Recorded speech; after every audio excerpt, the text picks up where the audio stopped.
Hello বন্ধুরা, Mala's gardening হ্যাভেনে আপনাদের সকলকে অনেক অনেক স্বাগত। আশা করি আপনারা সবাই অনেক ভালো আছেন। আমিও অনেক ভালো আছি, সাথে বাগানের নিত্য কাজে ব্যস্ত আছি। আজকে ভিডিওর শুরুতেই আপনাদের সকলকে জানাই বড়দিনের অনেক অনেক শুভেচ্ছা, অভিনন্দন ও ভালোবাসা। আজকের এই ভিডিওতে আমরা জানবো প্যাথোস বা মানি প্ল্যান্টের বিষয়। এখনকার দিনে মানি প্ল্যান্টের গাছ সবাই বলতে গেলে বাড়িতে একটা একটা লাগাচ্ছে। তো মানি প্ল্যান্ট গাছ লাগাবার পরে আপনারা লক্ষ্য করে দেখবেন, জলে যদি আপনারা দীর্ঘদিন মানি প্ল্যান্টের গাছকে রাখেন, তো নতুন পাতা যেগুলো বার হয় সেটি সাইজ অনেক বেশি ছোট হয়ে যায়। তো সেই সমস্যা থেকে কিভাবে ওভারকাম করবেন, সেটাই আজকে আলোচনার বিষয়। মানি প্ল্যান্টের গাছ খুবই সহজে গ্রো হয়ে যায়, আর সবথেকে বড় বিষয়, যদি মাটি না থাকে জলেও গাছটি খুব সুন্দর গ্রো হয়। এই দেখুন, আমিও এই একটি মানি প্ল্যান্ট গ্রো করেছি। তো মেইন যেটা সমস্যা হয়, এই দেখুন, এই যে পাতাটা দেখতে পাচ্ছেন, এটি পুরনো পাতা। যখন আমি ডাল কেটে নিয়ে এসেছিলাম তখন এই পাতাগুলি ছিল, আর এখন নতুন যে পাতা বেরোচ্ছে সেগুলি সাইজে অনেক ছোট হয়ে যাচ্ছে। তো এই সমস্যাটা কেন হচ্ছে আর কিভাবে এর সমাধান করবেন? সবার প্রথম তো এই সমস্যার সমাধান করতে হলে এই গাছটিকে জল থেকে বার করে নিয়ে মাটিতে বসালে ভালো হয়। আর মানি প্ল্যান্টের গাছ লাগাবার জন্য আপনারা 50% মাটির সাথে 20% গোবর সার আর 20% কোকোপিট মিশিয়ে সয়েল মিক্স তৈরি করে তার মধ্যে বসাতে পারেন। তাতে কিছুদিনের মধ্যেই লক্ষ্য করবেন যে পাতা আবার আগের মতন এরকম বড় সাইজের হয়ে যাবে। তো যদি আপনাদের জন্য মাটিতে বসানো সম্ভব না হয়, তাহলে আপনারা আমার মতো এইরকম জল ব্যবহার করতে পারেন। এটি হলো চাল ধোয়া জল। যেহেতু আমার এই মানি প্ল্যান্টটা জলের মধ্যে রয়েছে, সেহেতু পাতাগুলি ছোট হয়ে গেছে।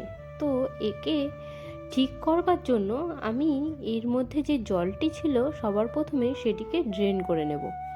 তারপরে এর মধ্যেই দিয়ে দেব চাল ধোয়া জল। এই চাল ধোয়া জলের মধ্যে যে সকল পুষ্টিগুণগুলো রয়েছে, সেই পুষ্টিগুণগুলো গাছ পাবে। আর এর মধ্যে একদিন পুরো ভিজিয়ে রেখে পরের দিন আবার এই চাল ধোয়া জলটিকে ফেলে দিয়ে নতুন পরিষ্কার জল আবার ভরে দেব। একদিন পুরো দিন মানি প্ল্যান্টটা এই চাল ধোয়া জলের মধ্যে থেকে শিকড়ের মাধ্যমে নিউট্রিশনগুলোকে টেনে নেবে। তারপরে আমরা একে আবার পরিষ্কার জল দিয়ে দেব। আর এই কাজ প্রত্যেক 3 দিন অন্তর, আর না হলে সপ্তাহে একদিন করতে থাকতে হবে। তাহলে আপনারা দেখতে পাবেন যে কিছুদিনের মধ্যেই আপনার গাছটি আবার হেলদি হয়ে যাবে আর আগের মতন বড় হয়ে যাবে। আজকে ছাদে আসার সময় এই যে নিয়ে এসেছি বেশ কিছু সবজির খোসা। রান্নাঘরে ব্যবহার করা সমস্ত সবজির খোসাগুলিকে আমি ছাদে নিয়ে এসে একটুখানি শুকনো করে নিই, তারপরে গাছ লাগাবার কাজে ব্যবহার করি। আপনারা এর আগের ভিডিওতেও আমার ভিডিওতে আপনারা দেখে থাকবেন যে আমি এইভাবে গাছ লাগাই। সাধারণত আমি কোনো প্রকারের রাসায়নিক সার আমার বাগানে ব্যবহার করি না।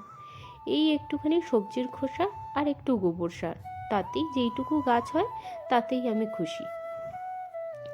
আর এই দিকে দেখুন, কিছুদিন আগে গাঁদা ফুল গাছের যে কাটিংগুলো থেকে চারা তৈরি করেছিলাম, সেগুলি বেশ হেলদি আর বড় হয়ে উঠেছে।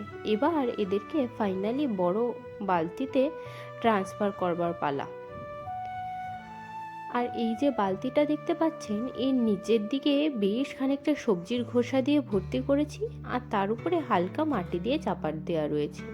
আর এইভাবে হালকা করে গ্রো ব্যাগটিকে নিচের দিকে টানবো, তাহলে গ্রো ব্যাগটা বেঁচে যাবে আর গাছটিও খুব সহজে বেরিয়ে আসবে। দেখুন, রুট বলকে নষ্ট না করে আর গ্রো ব্যাগকেও বাঁচিয়ে আমি গাছটিকে বাইরে বার করে নিয়েছি। এবার এই বালতির মধ্যে মাঝখানটাতে একটুখানি গর্ত করে গাছটিকে বসিয়ে দেব। গাছটি এখন যথেষ্ট বড় হয়ে গেছে, আর এখন এর নিউট্রিশনের অভাব দেখা দিয়েছে। সুতরাং একে এখন বড় জায়গাতে না বসালে এর মধ্যেই ফুল দেয়া চালু করবে, আর ফুল খুব বেশি বড় হবে না, গাছটিও খুব একটা বড় হবে না। আর এই দিকে দেখুন, আরেকটি ছোট গাছও একইভাবে বসিয়ে দেব। এই দেখুন, হালকা করে একটুখানি টানলে তাহলে শিকড় একদম না ছিঁড়েই আর গ্রো ব্যাগটাকেও বাঁচিয়ে আপনারা এইভাবে গাছ খুব সহজে বার করে নিতে পারেন। তো আর যদি খুব বেশি সমস্যা হয় তাহলে গ্রো ব্যাগ কেটেই গাছ বার করবেন, তবে সবসময় গ্রো ব্যাগটিকে ছিঁড়ে ফেলার কোনো প্রয়োজন নেই। এই যে গ্রো ব্যাগটা থাকলো, এর মধ্যে আবার আমি গাছের চারা লাগাতে পারবো। এই দেখুন, এই গাছটিকেও বসিয়ে দিলাম। এবার রান্নাঘর থেকে যে চাল ডাল আর ভাতের মার সবজি ধোয়া জলটা নিয়ে এসেছিলাম, সেই জলই 1 গ্লাস করে এই গাছের গোড়ায় দিয়ে দেব। খুব বেশি জল দেওয়ার এখন প্রয়োজন নেই, কারণ নিচে সবজির খোসা আছে, সেগুলো ডিকম্পোজিশন হচ্ছে। তো অতিরিক্ত জল দিলে তাহলে ডিকম্পোজিশনটা অনেক বেশি স্লো হয়ে যাবে, আর মিথেন তৈরি হবে, দুর্গন্ধ হবে, নিচ থেকে লিকুইড সার বার হওয়া চালু হবে। তো তাতে এই সারের পুষ্টিগুণ মাটির মধ্যে যেটা মিশবে সেটা অনেক বেশি কমে যাবে। তো অল্প করে জল দিয়ে নিয়েছি। আর এইদিকে দেখুন, এই যে বাটিটা দেখছেন, এর মধ্যেও একটা গাঁদা ফুলের গাছ লাগানো ছিল। আসলে এই গাছটিতে আরও ফুল ফুটেছিল। আসলে আমি যখন আসি ছাদে, সাথে আমার ছোটো মেয়েও আসে ছাদে। তো দুজন মিলে যখন ছাদে এসে আমি গাছের কাজ করি, সে আশেপাশে খুঁজে খুঁজে দেখে কোথায় কোন ফুল গাছটা আছে, সেখান থেকে সে ফুল ছিঁড়ে। তো এই গাছটা থেকেও সে 2-3টি ফুল ছিঁড়ে নিয়েছে। যাই হোক, এই বাটিটা এই গাছটার জন্য এখন ছোট হয়ে গেছে। তো একেও এই বালতিটার মধ্যে বসিয়ে দেব। এই বালতিগুলোর মধ্যে এই ধরনের গাছ খুব ভালো হয়, আর খুব সহজে 20 টাকাতেই এই বালতিগুলো কিনতে পাওয়া যায়। আমাদের এখানে পাওয়া যায়, তো আমি সেখান থেকে এইগুলিকে সংগ্রহ করেছি। আর এই দেখুন, গাছটির গোড়ার দিকে নিচে যে ড্রেনেজ হোল বন্ধ করবার জন্য টিস্যু পেপার দিয়েছিলাম, সেই টিস্যু পেপারকে গাছের শিকড় সম্পূর্ণ আঁকড়ে ধরেছে। তো এটা শুদ্ধ তো বসাতে পারবো না, তো টিস্যু পেপারটাকে ভালো করে খুলে নিলাম, দিয়ে এবার এই বালতিটার মধ্যে বসিয়ে দেব। আর এইদিকে 2টো প্যাকেটের মধ্যেই একটু একটু করে মাটি বেঁচে গেছিলো, তো সেইগুলোকে আর কি করব, এই গাছটির গোড়া থেকে দিয়ে দিই। এবার এই গাছটার গোড়াতেও একটুখানি করে জল দিয়ে দেব।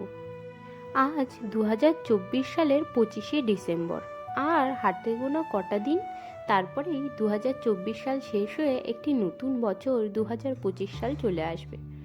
আমার এই চ্যানেলটা একদমই নতুন, তবুও এর কদিনেই আপনাদের কাছ থেকে যে এতখানি ভালোবাসা পাবো তো আমি ভাবতে পারিনি। বেশ কিছু বছর আগে যখন একদম মাটি ছিল না, মাত্র এই ধরনের একটা ছোট্ট গামলার মধ্যে নিচের দিকে অনেকখানি সবজির খোসা দিয়ে আর ওপরে তুলসী গাছের গোড়া থেকে 1 মুঠ মাটি বার করে নিয়ে তার উপরে ছিটিয়ে দিয়ে হেলেঞ্চা শাকের গাছ লাগিয়েছিলাম। তো ওই শাকের গাছটি লাগাতে দেখে আমার হাজব্যান্ড আমাকে বলল যে এসব পাগলামি, এর মধ্যে আবার গাছ হয় নাকি, এগুলি কিছুদিনের মধ্যেই মরে যাবে। তো সেই কথা ভুল প্রমাণ করে দিয়ে বেশ অনেক দিন ওই হেলেঞ্চা শাক তুলে তুলে আমি তাকে রান্না করে খাওয়াই। তারপর থেকে সে আমার থেকেও বেশি আগ্রহী এই ছোট্ট ছাদ বাগানটি তৈরি করতে। তবে সে যদি আমার সাথে না থাকতো তাহলে হয়তো এত কিছু করা সম্ভব হয়ে উঠতো না আমার জন্য। 1-2টো করে গাছ লাগাতে লাগাতে একটা ছোটো মোটো বাগান তৈরি হয়ে যায়, আর আশেপাশের সমস্ত লোকও আসতো একটা একটা চারা নিতে, গাছের বিষয়ে জিজ্ঞাসা করতে, আর এত সহজভাবে গাছ লাগাতে দেখে তারাও বাড়িতে চালু করে দিয়েছে গাছ লাগানো, বাগান তৈরির। তো আর বিভিন্ন ধরনের প্রশ্ন তারা আমাকে বিভিন্ন সময় করতো যে কিভাবে খুব সহজে গাছ লাগানো যায়, আর তাদেরকে আমি যে সমস্ত ছোট ছোট টিপসগুলো দিতাম সেগুলোই এই মালাস গার্ডেনিং হ্যাভেন চ্যানেলে আমি আপনাদের সাথেও শেয়ার করি। তার কারণ যারা আমার কাছে আছে তাদেরকে আমি বলে দিলাম, বুঝিয়ে দিলাম, কিন্তু আমার মতন তো এরকম অনেক লোক আছে যারা এই সহজভাবে বাগান তৈরি করতে চায়। তো তাদের যাতে একটু উপকার হয় আমার চ্যানেলের মাধ্যমে, আমি সেই চেষ্টাই করছি এই মালাস গার্ডেনিং হ্যাভেন চ্যানেলের মাধ্যমে। তার থেকেও বড় কথা, আমি একা গাছ লাগালে তো আর হবে না, সবাইকে আমাদেরকে গাছ লাগাতে হবে, তাহলেই প্রকৃতির একটু উপকার আমরা করতে পারবো। মানুষ হয়ে আমরা প্রকৃতির অনেক ক্ষতি করেছি। আর এটা দেখে আমার খুবই ভালো লাগে যে আস্তে আস্তে মানুষের মধ্যে সচেতনতা অনেক বাড়ছে। এখন 2024 সালে ইন্টারনেট পরিষেবা এত সহজলভ্য হয়ে গেছে যে ইনফরমেশান আমাদের একদম হাতের মুঠোয়। আমরা যাই চাই জানতে, যাই চাই করতে, তো তার জন্য ইনফরমেশান প্রচুর রয়েছে। তবে আমি যখন বাগান করা শুরু করেছিলাম তখন ইন্টারনেট অনেক বেশি দামি ছিল। 4 জিবি 2 জিবি নেট সারা মাস চলতো। তখন আর কিছু করবার ছিল না। তো বিভিন্ন গাছ বিভিন্নভাবে লাগিয়ে লাগিয়ে দেখে কোনভাবে ভালো হয়, কোনভাবে খারাপ হয়, কী করলে গাছ খুব সুন্দর বাড়ে, কোনটাতে গাছের ক্ষতি হবে, গাছ মরে যেতে পারে, এগুলো সব হাতে কলমে করে করে আমি শিখেছি। তো সেই জিনিসগুলোই আমি এই চ্যানেলের মাধ্যমে আপনাদের কাছ পর্যন্ত পৌঁছে দিই। আপনারা এতদিন আমার সাথে যেভাবে সাথে থেকেছেন, আগামী দিনেও আশা করি আপনারা আমার সাথে থাকবেন। আর আমি যতখানি সম্ভব সহজ পদ্ধতিতে কিভাবে আপনারা গাছ লাগাতে পারবেন সে সমস্ত আস্তে আস্তে আপনাদের সাথে শেয়ার করতে থাকবো। ভিডিওটি যদি ভালো লাগে তবে লাইক, শেয়ার, সাবস্ক্রাইব করে আমার পাশে থাকবেন। আজকের মতন এইটুকুই। দেখা হচ্ছে আবার পরের ভিডিওতে। আর যদি গার্ডেনিংয়ের বিষয়ে কোনো প্রশ্ন থাকে তবে আমাকে কমেন্টে অবশ্যই জানাবেন। আজকের মতন টাটা বন্ধুরা।